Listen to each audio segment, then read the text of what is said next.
નમસ્કાર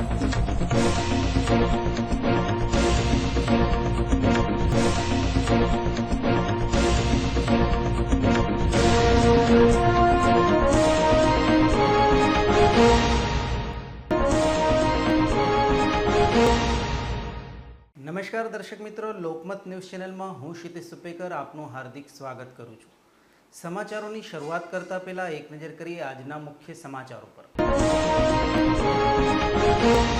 દક્ષિણ વિસ્તારની હાઈવે પાસેની વિવિધ સોસાયટીઓમાંથી પાણી હજુ ન ઓસરતા સ્થાનિકોએ તંત્ર સામે ઉગ્ર રોષ ઠાલવ્યો।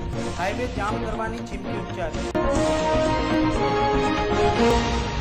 પ્રથમ રેસિડેન્સી નટરાજ ટાઉનશીપમાં પાણી હજુ ન ઓસરતા તેમજ ચૂંટાયેલ પ્રતિનિધિઓ લોકોની સમસ્યા જાણવા ન ફરકતા લોકોએ ઠાલવ્યો રોષ। ડભોઈ તાલુકાના કરનેટ ભીમપુરામાં ગેરકાયદેસર રેતી ખનન મામલે ખાણ ખનીજ વિભાગની કાર્યવાહી। 80 લાખનો મુદ્દામાલ જપ્ત કર્યો। રેત માફિયાઓમાં ફફડાટ। તો હવે જોઈએ વિગતવાર સમાચાર।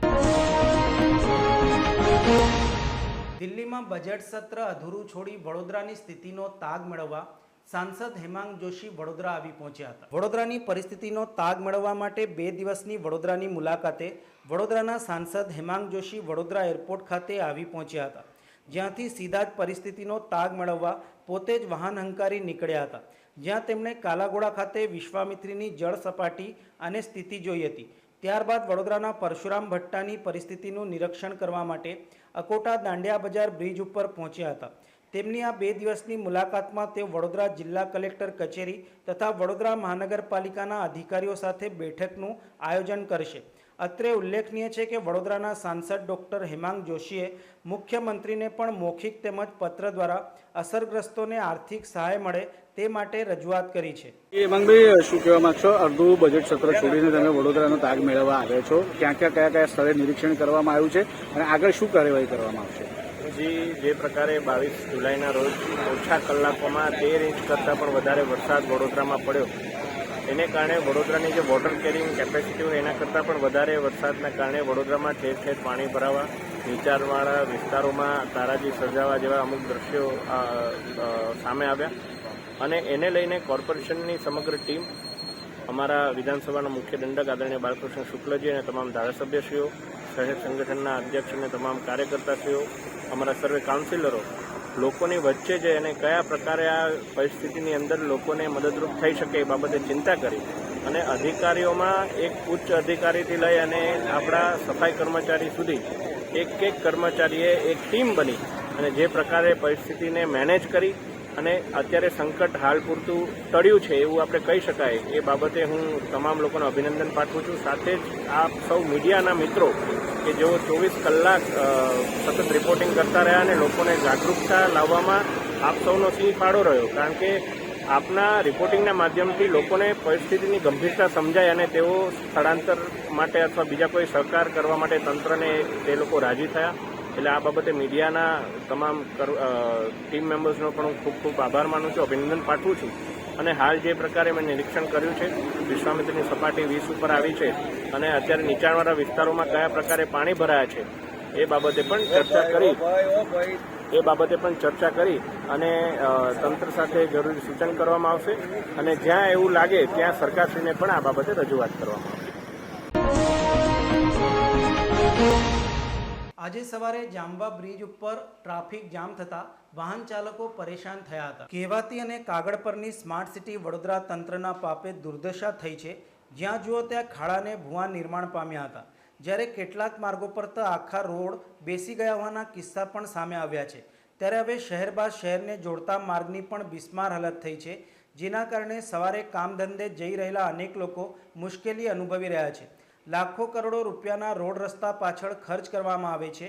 ટોલ ટેક્સના નામે પ્રજા પાસે ગબ્બર ટેક્સ પણ વસૂલાઈ કરાઈ રહ્યો છે, તેમ છતાં રસ્તાનું ધોવાણ થઈ રહ્યું છે। તંત્રના દાવા પોકળ સાબિત થઈ રહ્યા છે। ત્યારે શનિવારે વહેલી સવારથી પોરથી વડોદરા જાંબા બ્રિજ ઉપર 5 કિલોમીટર જેટલો ટ્રાફિક જામ થયો હતો। તંત્રના વાંકે અણઆવડતના કારણે જાંબા બ્રિજ પર દરરોજ ટ્રાફિક જામ થાય છે, જેના કારણે કિલોમીટર સુધીનો ટ્રાફિક જામ થાય છે। આજે સવારે પણ આ જ રીતે જાંબા બ્રિજ ઉપર પડેલા મોટા ખાડાઓના કારણે આલમગીરથી જાંબા બ્રિજ સુધી ટ્રાફિક જામ થયો હતો। જેના કારણે હજારો નાગરિકો ટ્રાફિકમાં ફસાયા હતા, જેના વિડીયો વડોદરાના એક જાગૃત નાગરિકે ઉતારી વાયરલ કર્યા હતા. સંગમ 4 રસ્તાથી એરપોર્ટ જવાના માર્ગ ઉપર ભૂવો પડતા સામાજિક કાર્યકર અતુલ ગામેચી દ્વારા તંત્ર સામે ઉગ્ર રોષ ઠાલવ્યો. વડોદરા શહેરના સંગમ 4 રસ્તાથી એરપોર્ટ જતા મુખ્ય રોડ ઉપર ગાંધી પાર્ક પાસે ઊંડો અને ભોયરા જેવો ભૂવો પડ્યો છે. આ મુખ્ય રોડ ઉપર ટૂંક સમય પહેલા જ લાખો રૂપિયાથી ડ્રેનેજ લાઇનની કામગીરી કરવામાં આવી હતી, પરંતુ કોન્ટ્રાક્ટર દ્વારા ડ્રેનેજ લાઇન નાખ્યા બાદ વ્યવસ્થિત પુરાણ નહીં કરતા આ રોડ ઉપર અનેક જગ્યાએ ખાડા ટેકરા થઈ ગયા છે. આખો રોડ ખાડા ટેકરાવાળો બની ગયો છે. ડ્રેનેજ લાઇનની કામગીરી કરી તે મુખ્ય રોડ પર જ માનનીય ધારાસભ્ય શ્રી મનીષાબેન વકીલની ઓફિસ આવેલી છે અને તેમના જ ઓફિસની બહાર જ ભૂવો પડ્યો છે. વડોદરા મહાનગરપાલિકાના અધિકારીઓના સુપરવિઝનના અભાવના કારણે કોન્ટ્રાક્ટરો દ્વારા કામોમાં ગેરરીતિ આચરવામાં આવે છે અને જે રીતે કામગીરી પૂર્ણ કરી પુરાણ કરવાનું હોય તેવી રીતે પુરાણ કરતા નથી, જેના કારણે વડોદરા શહેરમાં ભૂવા પડે છે. ત્યારે જ વડોદરા શહેરને ભૂવા નગરીનું ઉપનામ પણ મળ્યું છે. સામાજિક કાર્યકર અતુલ ગામેચી દ્વારા આક્રોશ સાથે જણાવ્યું હતું કે વડોદરા મહાનગરપાલિકાના શાસનમાં બેઠેલા સત્તાધીશો દ્વારા આવા કોન્ટ્રાક્ટરો સામે પગલાં ભરવા જોઈએ અને અન્ય કામગીરીના વર્ક ઓર્ડર પણ આપવા જોઈએ નહીં. વડોદરા શહેરનો સંગમ 4 રસ્તાથી એરપોર્ટ જતો મુખ્ય રોડ છે. આ રોડ પર કરોડો રૂપિયાના ખર્ચે ડ્રેનેજ લાઇનની કામગીરી કરવામાં આવી હતી, પરંતુ આ કોન્ટ્રાક્ટર દ્વારા વ્યવસ્થિત પુરાણ કરવામાં નહીં આવતા રોડ આખો ઉબડ-ખાબડ થઈ ગયો છે. અને આજે આ જ કોન્ટ્રાક્ટર જે કામગીરી કરી હતી ત્યાં મસ્ત મોટો ભૂવો પડ્યો છે. ભૂવો એક સુરંગ જેવો ભૂવો છે. વડોદરા શહેરમાં હમણાં વુડા સર્કલ પાસે પણ એક મસ્ત મોટો ભૂવો પડ્યો હતો અને હજુ એનું કામકાજ કરવામાં નહીં આવ્યું. બીજી બાજુ વડોદરા શહેર સંસ્કારી નગરી એક ભૂવા નગરી બની ગઈ છે. આ ભૂવો જ્યાં પડ્યો છે બાજુમાં જ અમારા ધારાસભ્ય માન્ય મનીષાબેન વકીલ રહે છે, એમની ઓફિસની બરાબર મુખ્ય રોડ પર આ ભૂવો પડ્યો છે. મનીષાબેન વકીલનું એક બોર્ડ છે, ત્યાં પણ વચ્ચે ભૂવો પડ્યો હતો, એને પણ પુરાણ કરી દીધું છે. એટલે ક્યાંક ને ક્યાંક વડોદરા શહેરમાં જે કોન્ટ્રાક્ટરો છે, જે અધિકારીઓ છે, સુપરવિઝન કરવામાં આવતું નથી, તેના કારણે આવા ભૂવા પડ્યા કરે છે.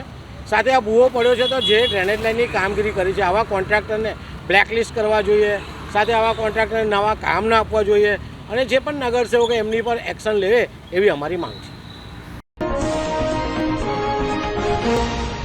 વુડા સર્કલ પાસે પડેલ ભૂવા મામલે બીએમસી તંત્રને જગાડવા સામાજિક કાર્યકર કમલેશ પરમાર દ્વારા અનોખો વિરોધ કર્યો હતો. કહેવાતી અને કાગળ પરની સ્માર્ટ સિટી વડોદરા નગરી ભૂવા નગરી બની છે. 4 દિવસ પૂર્વે શહેરના વુડા સર્કલ સામે પડેલા ભૂવાએ શહેરના મોટા ભૂવા તરીકે રેકોર્ડ તોડ્યો હતો, પરંતુ આજ દિન સુધી આ ભૂવાને પૂરવાની કામગીરી કરવામાં નહીં આવતા જાગૃત નાગરિક સામાજિક કાર્યકર કમલેશ પરમારે પીએમ મોદીનો ફોટો લગાવી ભૂવામાં નાળિયેર વધેરી ચૂંદડી અગરબત્તી સાથે પ્રાર્થના કરી તંત્રને જગાડવાનો પ્રયાસ કર્યો હતો. સ્માર્ટ સિટી વડોદરા શહેરમાં વરસાદે પાલિકાના અનગઢ વહીવટની પોલ ઉગાડી પાડી છે. ભારે વરસાદના કારણે વડોદરા શહેરના કેટલાક વિસ્તારોમાં રોડનું ધોવાણ, ખાડા પડવા સહિત આખા રોડ બેસી જવાના પણ બનાવો સામે આવ્યા છે. તેવામાં વડોદરા શહેરમાં અત્યાર સુધીનો સૌથી મહાકાય ભૂવો વુડા સર્કલ સામે પડ્યો છે. ત્યારે આ ઘટનાને આજે 4 દિવસ થઈ ગયા છતાં પણ તંત્ર દ્વારા ભૂવો પૂરવાની તસ્દી નહીં લેવામાં આવતા પ્રસાર થતા વાહન ચાલકોમાં અકસ્માતની ભીતિ સેવાઈ રહી છે. જાગૃત નાગરિકે જણાવ્યું હતું કે વુડા સર્કલ પાસે સતત 4 દિવસ થઈ ગયા છે. વડોદરા શહેરનો સૌથી મોટો કહી શકાય તે ભૂવો પડ્યો છે, છતાં પણ તંત્ર દ્વારા કોઈપણ પ્રકારની કામગીરી કરવામાં નથી આવતી. સ્થાનિક કાઉન્સિલરો, ધારાસભ્ય, અધિકારી જોવા સુદ્ધા નથી આવતા. એટલે ખાસ કરીને નરેન્દ્ર મોદી સાહેબનો ફોટો લગાવી ખાતમુહૂર્ત કર્યું છે, કારણ કે વડોદરામાં નવીનીકરણના કામો કરવાના હોય ત્યારે ખાતમુહૂર્તથી શરૂઆત થાય છે. પરંતુ એક સામાજિક કાર્યકરની દ્રષ્ટિએ તંત્રને જગાડવાનો અમારો એક પ્રયાસ છે. સાથે સાથે પીએમ મોદી સુધી મેસેજ પહોંચે તે માટે આ તંત્રને જગાડવા પગલું ભર્યું છે કે વહેલામાં વહેલી તકે આ ભૂવો પૂરવામાં આવે. સરકારી કોર્પોરેશનની સામે આવી છે, શું કહેશો, કેવી રીતે વિરોધ કરી રહ્યા છો? વડોદરા શહેરમાં જે કહેવાય છે કે વુડા સર્કલ પાસે આજે સતત 4 દિવસ થઈ ગયા છે. 4 દિવસથી જે ભૂવો પડી રહ્યો છે જે કહેવાય છે કે મસ્ત મોટો ભૂવો, સૌથી મોટો ભૂવો જે વડોદરા શહેરમાં VIP રોડ વુડા સર્કલ પાસે પડ્યો છે.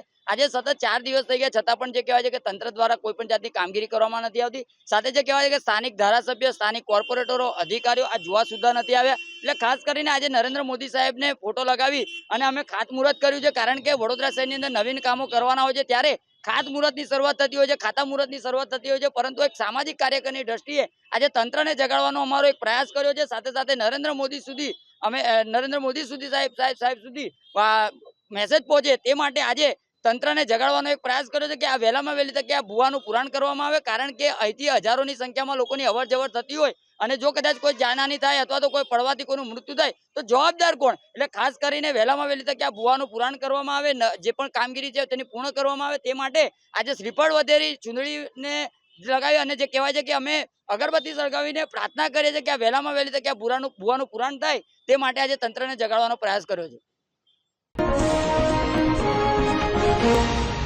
ડભોઈ નગરપાલિકામાં 2019 દરમિયાન થયેલ ગેરરીતિ મામલે સીઓ તથા સભ્યોને નોટિસ ફટકારાઈ છે. વર્ષ 2019માં ડભોઈ નગરપાલિકાના તત્કાલીન પ્રમુખ કાજલબેન દુલાણીના સમયમાં પમ્પિંગ સ્ટેશનનું ગટરનું ચેમ્બર બનાવવા કોઈપણ જાતની જાહેરાત કે તાંત્રિક મંજૂરી વિના SK મકવાણાને 55% વધુથી કામગીરી કરવાનો ઠરાવ કરી કામગીરી કરાઈ હતી. જેમાં ₹9,29,674નું બિલ 14મા નાણાં પંચની ગ્રાન્ટમાંથી ચૂકવાયું હતું. આમ ડભોઈ નગરપાલિકા દ્વારા ગુજરાત નગરપાલિકા અધિનિયમ 1963ની કલમ 671 અન્વયે 5,000થી વધુનું બિલ હોય તો વર્તમાન પત્રમાં જાહેરાત આપી ટેન્ડર મંગાવી નોટિસ પ્રસિદ્ધ કરવાની હોય, જે પ્રક્રિયા ડભોઈ નગરપાલિકાએ કરેલ નથી.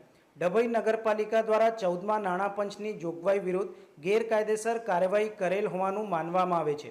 14મા નાણાં પંચમાંથી ચૂકવવાનો ઠરાવ કરી ગુજરાત નગરપાલિકા અધિનિયમ 1963ની કલમ 67નો ભંગ કરેલ છે. જેને લઈને કમિશનર મ્યુનિસિપાલિટી એડમિનિસ્ટ્રેશનની કચેરીએ 8 ઓગસ્ટ 2024ના રોજ સુનાવણી રાખી છે. જેમાં વર્ષ 2019માં ડભોઈ નગરપાલિકાના તત્કાલીન ચીફ ઓફિસર SK ગરવાલ, પૂર્વ પ્રમુખ કાજલબેન દુલાણી, બિરેન શાહ, પૂર્વ ચેરમેન નાણાં સમિતિ ડભોઈ નગરપાલિકા ઇઝરાયલ પારીખાવાલા, પૂર્વ સભ્ય દાનિયલ સૈયદ, પૂર્વ સભ્ય દક્ષાબેન રબારી, પૂર્વ સભ્યને નોટિસ ફટકારાઈ છે. ડભોઈ નગરપાલિકાના અવનવા કૌભાંડો બહાર આવતા જ રહે છે. નગરપાલિકાના સભ્યોને નગરપાલિકા કાયદાની જાણકારી ન હોય પણ ચીફ ઓફિસરને જાણકારી ન હોય એમ માનવામાં કોઈ કારણ છે ખરું? કરનેટ ભીમપુરામાં 2 નંબરની રેતીમાં ખાન ખનીજ વિભાગે દરોડો પાડી 80 લાખનો મુદ્દામાલ જપ્ત કર્યો હતો. ડભોઈ તાલુકાના કરનેટ રેતીનું હબ બનવા પામ્યું છે, જ્યાં કાયદેસર કરતાં ગેરકાયદેસર રેતીનું ખનન મોટા પાયે થાય છે. 41 કરનેટની ઓરસંગની સફેદ રેતી સોનાના ભાવે વેચાય છે, જેને લઈને બહુમાળી બિલ્ડિંગમાં ઓરસંગની સફેદ રેતીની માંગ જોવા મળે છે. જેને લઈને મોટા શહેરોમાં ઓરસંગની સફેદ રેતીની માંગ હોવાને લઈ ખાન ખનીજ વિભાગ દ્વારા ચોમાસા દરમિયાન રેતી ખનન ઉપર રોક લગાવી હોવા છતાં પણ ભૂમાફિયાઓ કાયદાને નેવે મૂકી ઓરસંગ મૈયામાંથી બેફામ રેતી ખનન કરી રહ્યા છે. આજે ખાન ખનીજના અધિકારીઓ કરનેટ ભીમપુરામાં ગેરકાયદેસર ખનનની જગ્યાએ દરોડો પાડી 5 હાઈવા ટ્રક અને 1 JCB મળી 80 લાખના મુદ્દામાલને ઝડપી કાર્યવાહી કરતા ઓરસંગ પટમાં સન્નાટો છવાઈ ગયો હતો. નિયમ મુજબ ગુનો દાખલ કરવામાં આવે છે કે નહીં તેના પર હવે સૌ કોઈની નજર છે. નવાઈની વાત તો એ છે કે JCB પર ક્યાંથી નંબર જોવા મળતો નથી, જ્યારે ઝડપાયેલ ગાડીઓમાંથી 2 ગાડીના નંબર નિયમ મુજબ વાંચી શકાતા નથી. ત્યારે હવે જોવું એ રહ્યું કે ખાન ખનીજ વિભાગ કેટલો દંડ કોને ફટકારે છે. નંબર નહીં વાંચી શકવાનો RTOના અધિકારીઓ આવા વાહન ચાલકો સામે કાયદેસર શું કાર્ય કરશે તે જોવું રહ્યું. વિસ્તારમાંથી મળેલી માહિતી મુજબ કેટલીક રેતીમાં ફરતી ગેરકાયદેસર ગાડીઓ પર નંબર પ્લેટ હોતી નથી. કેટલીક ગાડીઓના નંબર ભૂતિયા હોય છે, જેના પરથી કોઈ કર્મચારી કે અધિકારીના દોરી સંચારથી આ ગાડીઓ દોડતી હોવી જોઈએ તેમ લોકમુખે ચર્ચાઈ રહ્યું છે. દશામાતાના વ્રતને હવે ગણતરીના દિવસો બાકી રહ્યા છે, ત્યારે મૂર્તિકારો દ્વારા મૂર્તિને આખરી ઓપ આપવામાં આવી રહ્યો છે. દશામાતાનું વ્રત આષાઢવદ અમાસથી શરૂ થાય છે. દશામાના પવિત્ર તહેવાર દરમિયાન વ્રત 10 દિવસ સુધી ચાલે છે. ખાસ કરીને મહિલા શ્રદ્ધાળુઓમાં ભારે હર્ષોલ્લાસ જોવા મળે છે. આપણી હિન્દુ સંસ્કૃતિમાં અડધો અષાઢ માસ વીતે એટલે જુદા જુદા વ્રતની ઉજવણી શરૂ થઈ જાય છે. દશામાનું વ્રત દેવી દશામાને સમર્પિત હોય છે અને ગુજરાતમાં પરંપરાગત કેલેન્ડર મુજબ અષાઢ વદ અમાસના દિવસે મનાવવામાં આવે છે. દશામાના વ્રતની અષાઢ માસની અમાસ 4મી ઓગસ્ટથી શરૂઆત થઈ રહી છે, જે આગામી 13મી ઓગસ્ટના દિવસે મંગળવારે સમાપ્ત થશે. જ્યારે 5મી ઓગસ્ટથી શ્રાવણ મહિનો પણ શરૂ થઈ રહ્યો છે, જે 2 સપ્ટેમ્બરના રોજ સમાપ્ત થશે. 10 દિવસનું દશામાનું વ્રત માઈ ભક્તો શ્રદ્ધાભેર ઉજવશે. હવે દશા માતાજીના વ્રતને ગણતરીના દિવસો બાકી રહ્યા છે, ત્યારે પ્રતિવર્ષની જેમ આ વર્ષે પણ બજારમાં દશા માતાજીની નયનરમ્ય મૂર્તિ આકર્ષણનું કેન્દ્ર બની રહી છે. મૂર્તિકારો દ્વારા મૂર્તિની સજાવટ કરીને મૂર્તિને આખરી ઓપ આપવામાં આવી રહ્યો છે. અમે છેલ્લા 22 વર્ષથી મૂર્તિઓ બનાવીએ છીએ અને દશામાની મૂર્તિઓનો શણગારથી માંડીને બધી તૈયારીઓ થઈ ગઈ છે અને ભાવમાં નોર્મલી વધારો છે, પણ એ તો ગ્રાહક એક્સેપ્ટ કરે છે અને આ વર્ષે સારું છે બજાર. ક્યારે છે દશામાનું વ્રત 4 તારીખ અને 8મા મહિનામાં છે. લગભગ અઠવાડિયું બાકી છે. શનિ રવિવારે સ્થાપન થઈ જશે. શું નામ છે? મિનેશ વલ્લભભાઈ અજમેરી. હા, તમે કેટલા વર્ષથી દશામાની મૂર્તિ બનાવો છો અને કેવી તૈયારી છે તમારી, શું છે? જય દશામાં અમે છે ને 15-16 વર્ષથી દશામાની તૈયારી કરીએ છીએ. બધા મૂર્તિ શણગારીએ છીએ, તૈયારી કરે છે. ઓર 4 તારીખે છે ને દશામાનું વ્રત આવવાની તૈયારી છે. બધાની માતાજી મનોકામના પૂરી કરે એવી મનોકામના છે. ઓર અમે બધા શણગાર કરી દીધા છે. તમે આવો, માતાજીનો દર્શન કરો, લેવા આવો એવું મારી અરદાસ છે. શું નામ આપનું? મારું નામ છે બેબીબેન છે. બેબીબેન.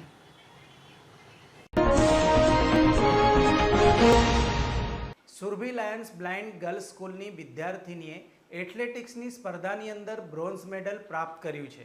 સુરભી લાયન્સ બ્લાઇન્ડ ગર્લ્સ સ્કૂલની બાળાઓ ખેલ મહાકુંભમાં ભાગ લઈ સારું પ્રદર્શન કરતી હતી. 2 વર્ષ પૂર્વે શાળામાં વિશ્રામભાઈ ગઢવી આવ્યા છે.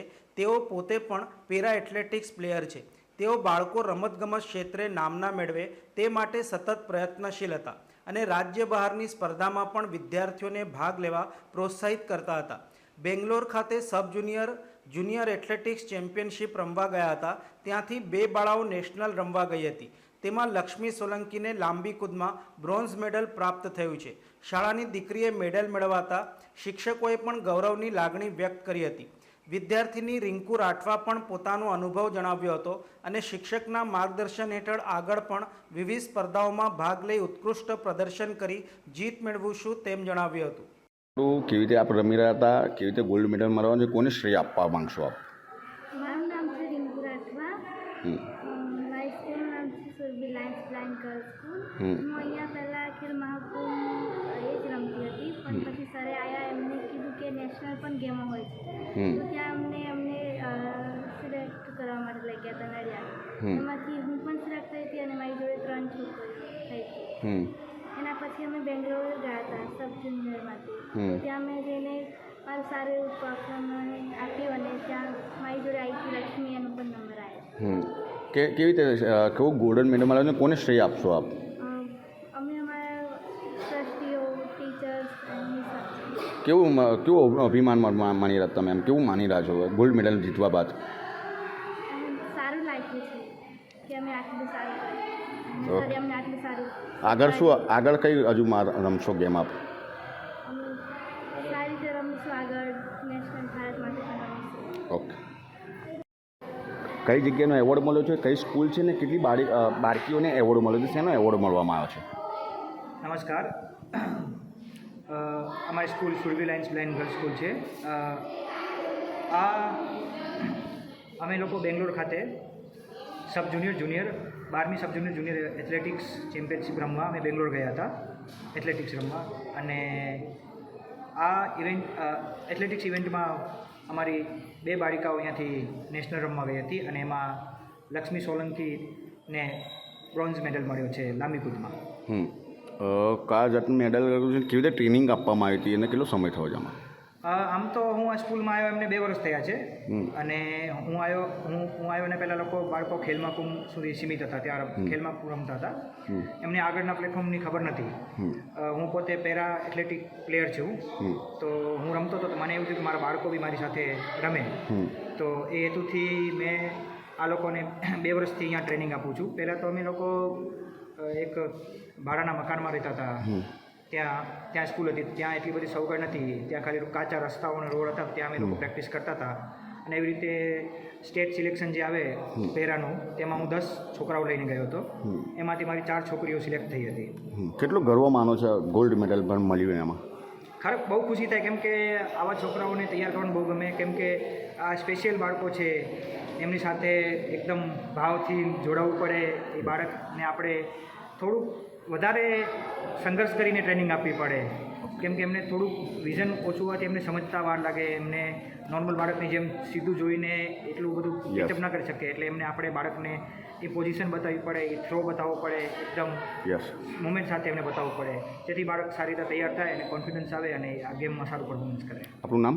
મારું નામ છે વિશ્રામભાઈ ગઢવી. ગોલ્ડન ચોકડી પાસે પશુઓ પકડવા ગયેલ કોર્પોરેશનની ટીમ સાથે ઘર્ષણ થતાં 3ની અટકાયત કરવામાં આવી હતી. પશુ પકડવાની કામગીરી દરમિયાન ગોલ્ડન ચોકડી નજીક કોર્પોરેશનની ટીમ સાથે ઘર્ષણના બનાવમાં હરણી પોલીસે 3ની અટકાયત કરી હતી. કોર્પોરેશનની દબાણ શાખાના પ્રદીપભાઈ જાધવ અને અન્ય કર્મચારીઓ ગઈ તારીખ 7મીએ ગોલ્ડન ચોકડી પાસે પશુ પકડવાની કામગીરી કરી રહ્યા હતા. તે દરમિયાન એક વાછરડી અને એક ગાય પકડતા કેટલાક લોકોએ તેમનો વિરોધ કરી ઘર્ષણ કર્યું હતું, જેથી પ્રદીપભાઈ સહિત 4 જણાને ઈજા થઈ હતી. આ બનાવમાં હરણી પોલીસે 3ની અટકાયત કરી હતી. પોલીસે એક હુમલાખોરની બાઇક પણ કબજે લીધી હતી.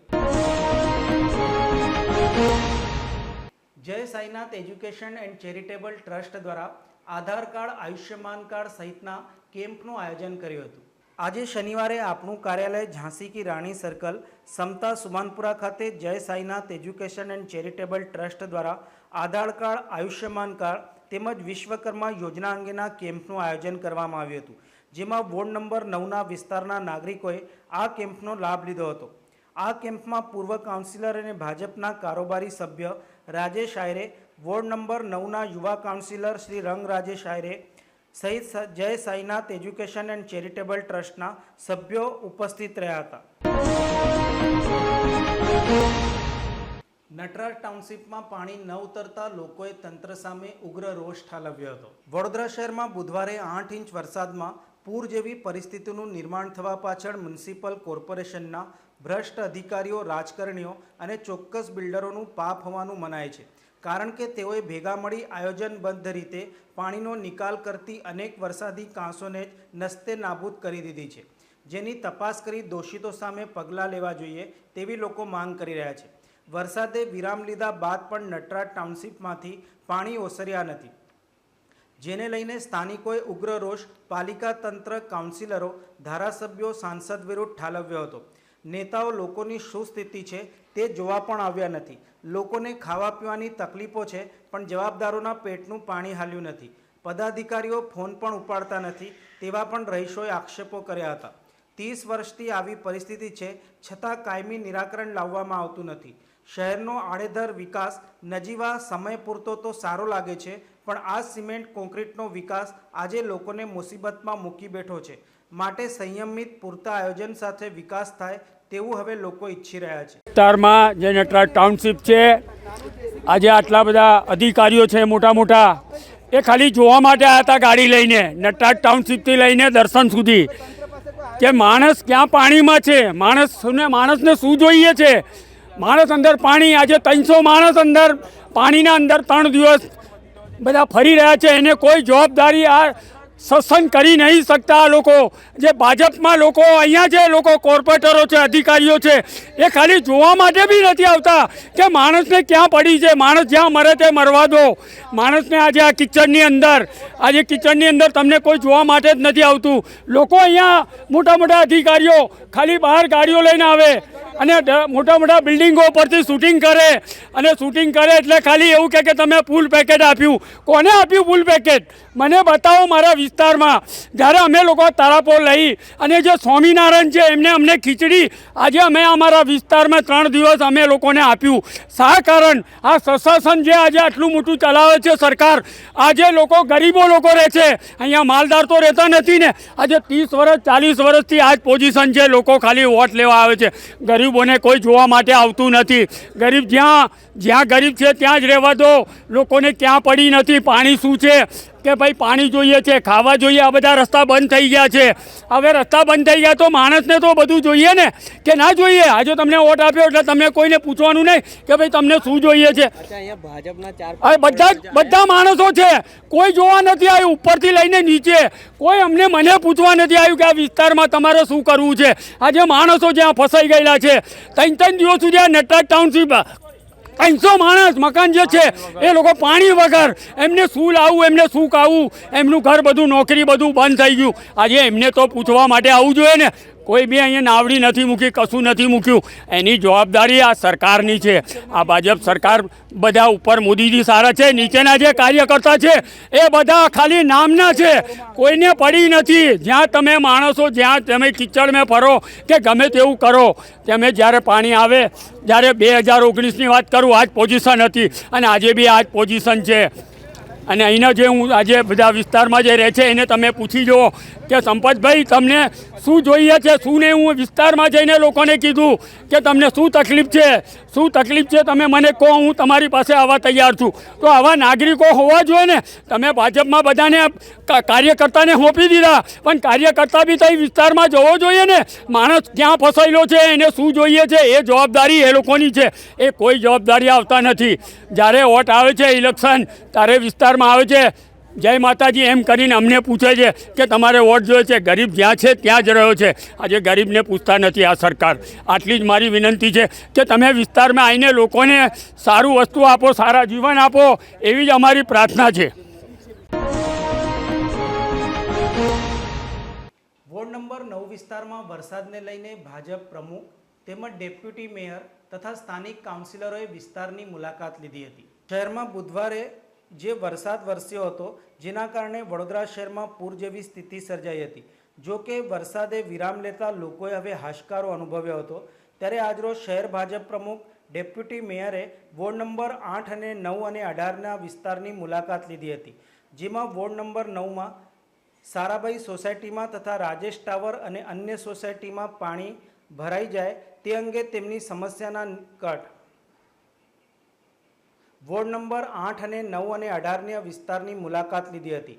જેમાં વોર્ડ નંબર 9માં સારાભાઈ સોસાયટીમાં તથા રાજેશ ટાવર અને અન્ય સોસાયટીમાં જે વરસાદી પાણી ભરાઈ ગયા હતા તેની સમસ્યાના નિવારણ અંગે શહેર ભાજપ પ્રમુખ ડૉક્ટર વિજયભાઈ શાહ તથા ડેપ્યુટી મેયર ચિરાગ બારોટ તથા વોર્ડ નંબર 9ના યુવા કાઉન્સિલર શ્રી રંગ આયરે, નરસિંહ ચૌહાણ, સુરેખાબેન પટેલ, ઉમિશા વસાવા તથા ભારતીય જનતા પાર્ટીના કારોબારી સભ્ય અને પૂર્વ કાઉન્સિલર રાજેશભાઈ આયરે તથા શિક્ષણ સમિતિના પૂર્વ ચેરમેન દિલીપસિંહ ગોહિલ તથા વોર્ડ પ્રમુખ પરેશ બ્રહ્મભટ્ટ તથા અન્ય આગેવાનોની હાજરીમાં વિસ્તારની મુલાકાત લીધી હતી. જેની વધુ માહિતી શહેર પ્રમુખ વિજયભાઈ શાહ દ્વારા આપી હતી.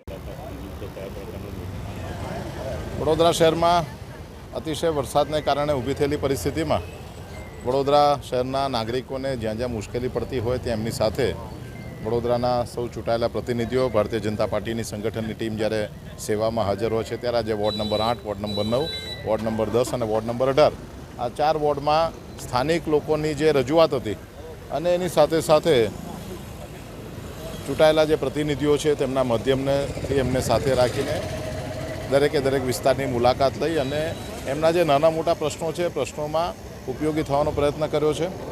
જે પ્રશ્નો ઘણા વખતથી છે તે પ્રશ્નનો સમય જતાં એનો નિકાલ લાવવાનો પણ પ્રયત્ન કરવામાં આવશે. પણ જે પ્રશ્નોમાં તાત્કાલિક નિકાલ કરી શકાય છે, ખાસ કરીને ભોજનની સમસ્યા હોય, કોઈ જગ્યાએ પાણી ભરાઈ ગયા હોય અને એના સંદર્ભની કોઈ સમસ્યા હોય, પીવાના પાણીની સમસ્યા હોય, દૂધ માટેની કોઈ જરૂરિયાત હોય, તો આવી બધી સમસ્યામાં પાર્ટીના કાર્યકર્તાઓ હંમેશા લોકોને પડખે ઊભા રહેતા હોય છે. એ જે કામગીરી કરે છે તે કામગીરીને માટે ખરેખર પ્રશંસાને પાત્ર છે, ધન્યવાદ પણ આપીએ છીએ અને આવનારા સમયમાં કામગીરી એમના માધ્યમથી ચાલુ રહે એના માટે એમની સાથે આજે બેઠક કરવા માટે આવ્યા છે. ત્યારે સાથે અમારા ડેપ્યુટી મેયર શ્રી ચિરાગભાઈ બારોટ, વોર્ડ નંબર 8ની અમારી સમગ્ર ટીમ, વોર્ડ નંબર 9ની સમગ્ર ટીમ, રાજેશભાઈ આયરે અને એમની ટીમ પણ આજે હાજર છે. ત્યારે સૌને પણ 3-4 દિવસમાં જે પરિસ્થિતિ હતી, પરિસ્થિતિમાં જે કામ કર્યું એમને ખૂબ ખૂબ અભિનંદન આપું છું.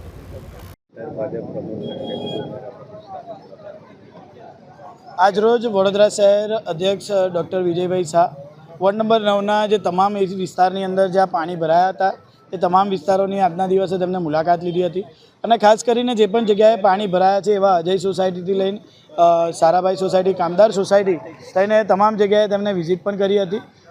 સાથે ડેપ્યુટી મેયર શ્રી ચિરાગભાઈ તેમજ વોર્ડ નંબર 9ની પ્રમુખ તેમજ તમામ ટીમ આજના દિવસે અહીંયા ઉપસ્થિત રહ્યા હતા.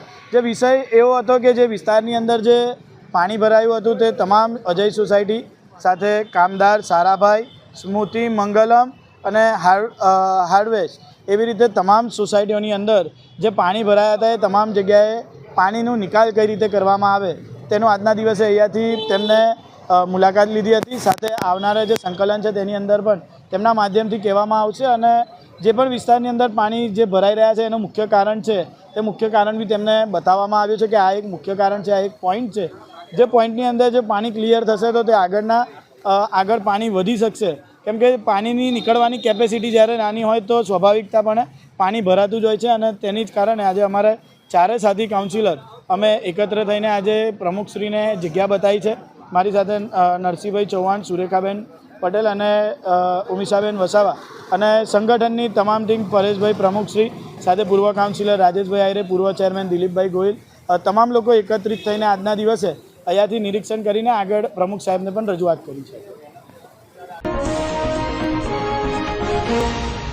પ્રથમ રેસિડેન્સીમાં પાણી ભરાતા લોકોએ તંત્ર સામે ઉગ્ર આક્રોશ ઠાલવ્યો હતો. ભણેલા ગણેલા પ્રજાના ટેક્સથી પગાર મેળવતા અધિકારીઓ, પ્રજા વોટથી સત્તા મેળવતા શાસકો પ્રજા પ્રત્યે કેટલા જવાબદાર છે તે 8 ઇંચના વરસાદમાં ખબર પડી છે. વરસાદી પાણીના નિકાલ માટે અયોગ્ય આયોજનો, વરસાદી કાંસો પરના દબાણ, કેટલાક બિલ્ડરોનું નીતિ નિયમોનું ઉલ્લંઘન, ગટરોનું વરસાદી કાંસોમાં જોડાણ લોકોના ઘરોમાં પાણી પ્રવેશવા માટે જવાબદાર છે. આવા કપરા સમયમાં નેતાઓ ફોટા પડાવવા ટ્રેક્ટર લઈને નીકળી પડે છે, જેને લઈને પણ લોકો સવાલ કરી રહ્યા છે. સવિતા હોસ્પિટલ પાસે આવેલ પ્રથમ રેસિડેન્સીમાં પણ છેલ્લા ઘણા વર્ષોથી આ જ સમસ્યા છે. આ વખતે છેલ્લા 3 દિવસથી લોકો પાણી વચ્ચે રહેવા મજબૂર બન્યા છે. બાળકોનો અભ્યાસ બગડી રહ્યો છે.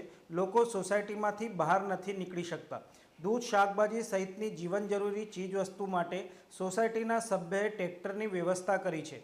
પંપથી પાણી કાઢવાની વ્યવસ્થા કરાઈ છે, પણ પંપ પણ બંધ હાલતમાં છે. લોકોમાં તંત્ર સામે પુષ્કળ નારાજગી છે. તંત્રના બહેરા કાને અવાજ નહીં પહોંચતા સ્થાનિકોએ હાઈવે જામ કરવા સુધીની તૈયારી દર્શાવી હતી. કેટલા વર્ષથી તમે અહીંયા રહો છો અને શું પરિસ્થિતિનો સામનો કરો છો? કોર્પોરેશનનું સ્માર્ટ તંત્ર કેવું કામગીરી કરે છે?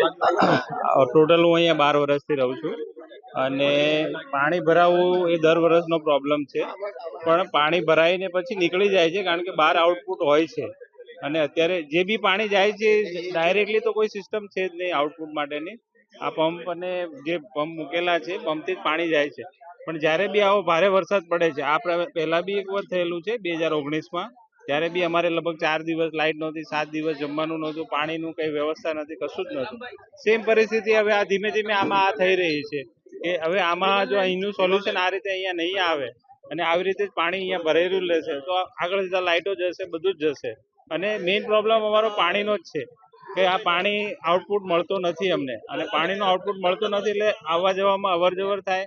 હું આજે જે ડૉક્ટર છું તો અમારે હોસ્પિટલ 2 ટાઈમ જવાનું હોય, ક્લિનિકે જવાનું હોય, તો એ બી અમને તકલીફ પડે છે. અમે વિચાર કરીએ કે ઇમરજન્સીમાં અમારે રાત્રે નીકળવું છે તો અહીંથી ગાડી કાઢવી કે નહીં, કે ચાલીને જવું કે નહીં, કઈ રીતે જવું, તો એ અગવડતાઓ અમને પડે છે. ડૉક્ટર કનુભાઈ પરમાર.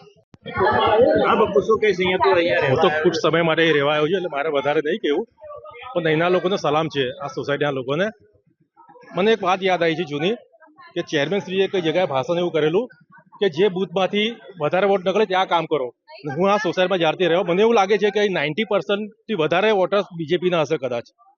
હું તો કોંગ્રેસથી બિલોવ કરું છું, તો એ ચેરમેનશ્રીને હું કહું છું કે જ્યાં 90% તમને વોટો મળતા હોય એ વિસ્તારની હાલત જઈને જુઓ તમે. તમારા શબ્દ છે કે જ્યાંથી તમારા જે બૂથમાંથી વધારે વોટ નકળતા હોય ત્યાં પહેલાં કામ કરો. ચેરમેન શ્રી અહીં પધારે અને કાલે મેં કોઈ કોર્પોરેટર અમારા બોરદાદ કોર્પોરેટર હતા, ટ્રેક્ટર લઈને અહીં આવ્યા હતા. ખબર નથી પડી આ કારણથી ટ્રેક્ટર લઈને આવ્યા હતા. ટ્રેક્ટરથી પાણી ઉતરવાનું છે. ખરેખર આ સોસાયટી ગંભીર સ્થિતિ છે. અહીંના લોકોને સલામ છે. હું તો ફર્સ્ટ ટાઈમ અહીં આવ્યો છું 6 મહિના માટે, પણ અહીં જે સંગઠન છે સોસાયટીમાં સલામ છે અહીંના લોકોને. આ જેટલું પણ પાણી ઉતર્યું, જે પણ અહીં લડી રહ્યા છે, તંત્રનું કંઈ આમાં કંઈ હાથ નથી. અહીંના લોકો લડી રહ્યા છે અને એકબીજા સહકાર આપીને સોસાયટી ચાલી રહી છે.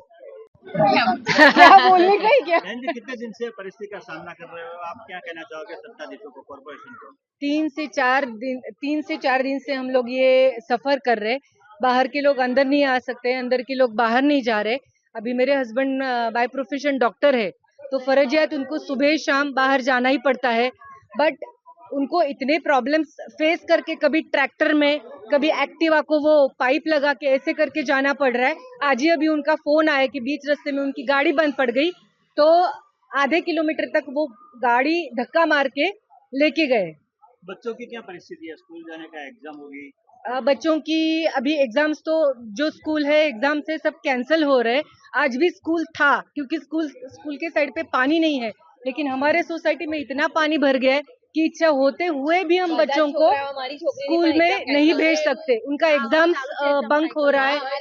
टीचर्स के बार बार फोन आ रहे हैं कि बच्चे क्यों नहीं आ रहे. उनका एकेडमिक्स डिस्टर्ब हो रहा है. और आज नहीं 12 से 14 साल से हम लोग ये सफर कर रहे हैं. किसी ने आज तक आते हैं, सब न्यूज बनाते हैं, लेकिन किसी ने कुछ प्रॉपर एक्शन लिया नहीं है. जो कुछ है वो सब टेम्पररी है. We want permanent solution. That's it. બધું બોલી દેજો. બાળકોને તકલીફ પડે ને પછી તમારે ચલો રેડી. બધા અહીંયા આવે છે, જાય છે, પણ દૂધની તકલીફ હોય છે, પાણીની તકલીફ હોય છે, શાકભાજી નથી મળતું. ઇવન અમારા બાળકોને ટ્યુશન લેવા મૂકવા, સ્કૂલમાં લેવા મૂકવા માટેની વાન પણ અંદર નથી આવતી. અમારે બહાર કેવી રીતે બાળકોને છોડવા જવાનું એ પણ એક મોટો પ્રોબ્લેમ છે. 3 દિવસથી મારી છોકરી કોલેજમાં નથી ગઈ, ટ્યુશનમાં નથી ગઈ. એવા કેટલા બધા છોકરા છે. 285 મકાન છે, એમાંથી કેટલા હજારો છોકરાઓ એવા છે કે જે અત્યારે ટ્યુશન પણ નથી જતા, કે જેમની સ્કૂલોમાં નથી પહોંચાડી શકતા, અને અમારું છોકરાઓનું ભણતર બગડી રહ્યું છે. તો એનું શું સોલ્યુશન? સમાચારોના અંતમાં એક નજર કરીએ આજના મુખ્ય સમાચારો પર. દક્ષિણ વિસ્તારની હાઈવે પાસેની વિવિધ સોસાયટીઓમાંથી પાણી હજુ ન ઓસરતા સ્થાનિકોએ તંત્ર સામે ઉગ્ર રોષ ઠાલવ્યો. હાઈવે જામ કરવાની ચીમકી ઉચ્ચારી. પ્રથમ રેસિડેન્સી નટરાજ ટાઉનશીપમાં પાણી હજુ ન ઓસરતા તેમજ ચૂંટાયેલ પ્રતિનિધિઓ લોકોની સમસ્યા જાણવા ન ફરકતા લોકોએ ઠાલવ્યો રોષ. ડભોઈ તાલુકાના કરનેટ ભીમપુરામાં ગેરકાયદેસર રેતી ખનન મામલે ખાણ ખનીજ વિભાગની કાર્યવાહી. 80 લાખનો મુદ્દામાલ જપ્ત કર્યો. રેત માફિયાઓમાં ફફડાટ. તો આજના સમાચાર અહીં સમાપ્ત થાય છે. વધુ સમાચારો સાથે આવતીકાલે ફરીથી મુલાકાત થશે. તો ત્યાં સુધી લોકમત ન્યૂઝ ચેનલની સમગ્ર ટીમને રજા આપશો. નમસ્કાર.